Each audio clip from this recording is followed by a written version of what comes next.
এ হচ্ছে ভারত সেবা আশ্রম। তাই এখানে এসেছি, আমার বউ আমার শাশুড়ি এখানে দীক্ষা নেবে। তাই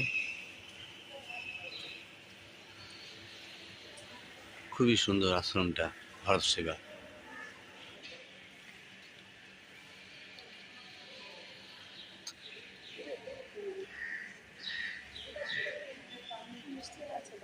তবে এই হচ্ছে রান্নাঘর, চলো দেখাবো তোমাদেরকে।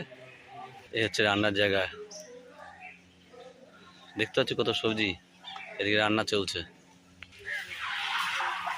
এই আশ্রমে প্রায় পার ডে 500-600 লোক খায়, আর রান্না ওদিকে চলছে।